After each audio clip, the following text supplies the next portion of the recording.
All right, folks, buckle up and welcome to the True Alien Podcast. You know the drill, your daily dose of weird, wild, and wonderful stories about aliens, abductions, UFOs, Bigfoot, you name it.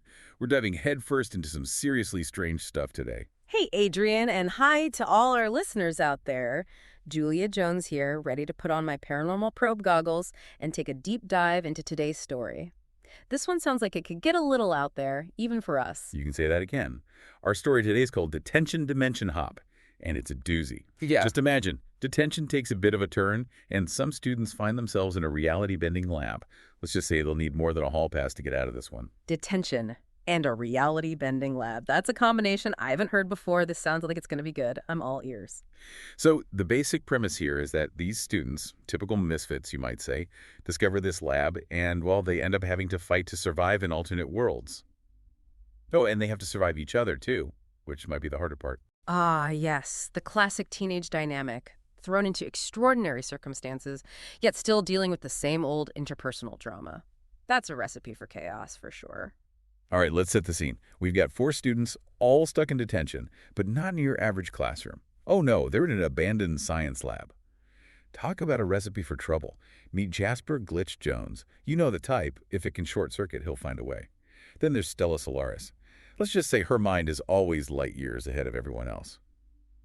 Next up, we have Booker King. Think human encyclopedia, but specifically for history. And last, but certainly not least, is Aureli Ace Ivanov. Athletic, brooding, and definitely not a fan of detention. So we've got the techie, the dreamer, the historian, and the tough one. It's like a classic adventuring party, just minus the swords and sorcery.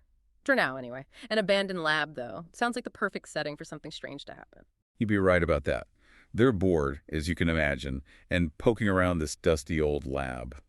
They find this door, the kind that's been sealed shut for years. And you know what?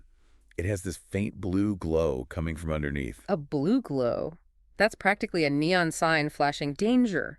Weirdness ahead. But hey, who can resist a good mystery? Especially when you're supposed to be serving time. Boredom and a healthy dose of teenage curiosity are a powerful combination. They push open the door, expect maybe some cobwebs and broken equipment, but what they find is a lab that's practically pristine, with all these shiny gadgets humming and whirring away. And in the center, a console that's practically glowing with an otherworldly light. Oh, I can just picture it, the air practically crackling with energy. You just know someone's going to touch something they shouldn't. It's practically inevitable, isn't it? You called it. It's Booker, our history buff, who can't resist the allure of the glowing console. You can almost hear him thinking, oh, what ancient mysteries does this hold? But to her credit, Arlie tries to stop him. Don't touch that, she says, but it's too late. Booker's already laid his hand on it. Always the way, isn't it? The warning comes just a fraction of a second too late. Ah, the impulsive nature of youth. So what happens when he touches it? Does the lab self-destruct? Do they get transported to another dimension? Spill the beans, Adrian. The console bursts to life. The room fills with blinding light. And get this, the world outside the windows, it shatters. Like literally shatters. Like a giant mirror breaking, but on a cosmic scale. Shatters. Wow, that's intense. Sounds like detention just got upgraded to a front row seat to the apocalypse. Or maybe something even weirder. Weirder is the name of the game today. When the light fades, they're not in the lab anymore. They're surrounded by massive glowing mushrooms. And off in the distance, they hear this roar. Not just any roar, mind you. A dinosaur roar. Dinosaurs? You're kidding. Detention in the Jurassic period. Now that's a field trip I'd sign up for, assuming they have a good park ranger to keep things safe. Safe. I don't think safe is on the agenda anymore. And in the midst of all this chaos, Stella, our resident space cadet, just deadpans, well, at least detention's over. Gotta admire her sense of humor in the face of a T-Rex, That's the spirit. When in doubt, crack a joke. But seriously, talk about a situation escalating quickly. I wonder if Mr. Grumble will accept I was fighting a T-Rex as an excuse for being late. Probably not. But things get even more complicated. They're not only stuck in a dinosaur-infested world, but they're also separated. Jasper finds himself hanging from a vine, face to face with a saber-toothed cub that looks a little too interested in him. Stella, on the other hand, pops into existence inside a tank in the middle of a futuristic battlefield with lasers flying everywhere. A saber-toothed kitten and a tank battle. Okay, now things are getting really interesting. Who thought detention could be this action-packed? I mean, talk about a wild Wednesday afternoon. It's a good thing they're a resourceful bunch. Realizing they need to find each other, they start leaving clues. Booker ever the historian, tears a page out of his textbook and leaves it in the dinosaur world. Orally, well, she carves a rather menacing glare into a tree trunk. Apparently, that's her way of marking her territory. I love it. They're using their individual quirks to leave a trail. Who needs breadcrumbs when you've got textbook pages and angry tree carvings? But it makes you wonder, how many other dimensions did they jump through before leaving those clues? This is some serious multiversal hopping. Now, this is where things get really interesting. Remember Jasper, our tech-troubled teen? He stumbles upon a metal panel that looks suspiciously like the console from the lab. And this is where his so-called tech mishaps come in handy. He somehow manages to hack into the panel. See?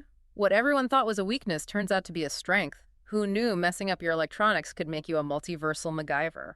I bet his parents are eating their words right about now. As he's tinkering away, Arlie shows up, looking a little worse for wear, but with some interesting news. She's found Booker, and guess what? He's playing chess with a robot overlord. Chess? With a robot overlord? Oh, Booker, you always did have a knack for finding yourself in the most unexpected situations. I bet he's trying to outsmart the robot with some obscure historical fact, like checkmate in 3 moves, just like the Battle of Marathon. Honestly, that wouldn't surprise me in the least. But they don't have much time to dwell on Booker's chess game, because the hacked panel suddenly comes to life, displaying a set of coordinates and a warning about an imminent energy surge. Oh, great, a time limit. Just what they need to add to the pressure. Talk about a cosmic game of capture the flag. But wait, where's Stella in all of this? Did she manage to escape the tank battle? Speak of the devil. Stella materializes out of thin air, a bit singed, but with a prize in hand. A transdimensional communicator that she, shall we say, acquired from the battlefield. A transdimensional communicator. Oh, Stella, you crafty scavenger. It's like she went on a cosmic shopping spree. And just in time, too. This whole team is really coming together. So picture this. Jasper's furiously working the panel. Stella's trying to figure out the alien tech. Arlie's standing guard, ready to take on any stray dinosaurs or rogue robots, and the energy surge is getting closer by the second. And then, in strolls Booker, cool as a cucumber, wearing a crown. Apparently, the robot overlord gifted it to him. A crown. Booker, you sly dog. What did you do? Teach the robot how to win at chess in exchange for some royal bling? I'm starting to think you planned this whole thing. I wouldn't put it past him. But there's no time to admire Booker's new headwear. They huddle together. Jasper's tech skills, Stella's alien knowledge, Arlie's strength, and even Booker, crown and all, chipping in with, well, his strategic mind, I guess. They're a team now, united by this multidimensional madness. It's amazing what a little interdimensional travel can do for teamwork, isn't it? Talk about a bonding experience. So, do they figure out how to get back home? Is there a happy ending to this wild adventure? The energy around them starts swirling, forming a vortex of light. It's their ticket out, but where will it take them? Home, another bizarre dimension. They don't know, but they don't have a choice. They share a look, a silent acknowledgement of their shared experience, and then Orally, ever the leader, simply says, "Let's go." One by one, they step into the light. The suspense is killing me. Did they make it back? Are they safe? Don't leave us hanging, Adrian. And then, poof, they're back in the detention room. Just like that. Dusty, boring, old detention. Mr. Grumble, who's probably dozing off, nearly jumps out of his skin when they suddenly reappear. You can just imagine his face. Priceless. I wish we had a picture of that.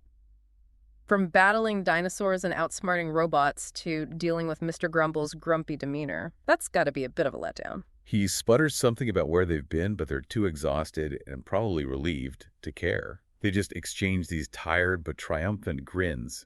You can tell they're thinking normal detention is a piece of cake compared to that. That's the thing about extraordinary experiences, isn't it? They make you appreciate the ordinary. Suddenly sitting in detention doesn't seem so bad, especially when the alternative is a prehistoric predator trying to eat you for lunch. So, Julia, what's your professional paranormal probe opinion on all of this? Accidental dimensional travel, secret labs in schools, teenagers saving the day. Yeah. There's a lot to process. It certainly is, Adrian. This one's definitely pushing the boundaries of believability, even for me. But what fascinates me is the idea that something as mundane as detention could become a gateway to other dimensions. It makes you wonder what other hidden portals might be lurking in plain sight, just waiting to be activated. And then there's the human element. These kids were thrown into the craziest situation imaginable, but they adapted, they learned, and they worked together to survive.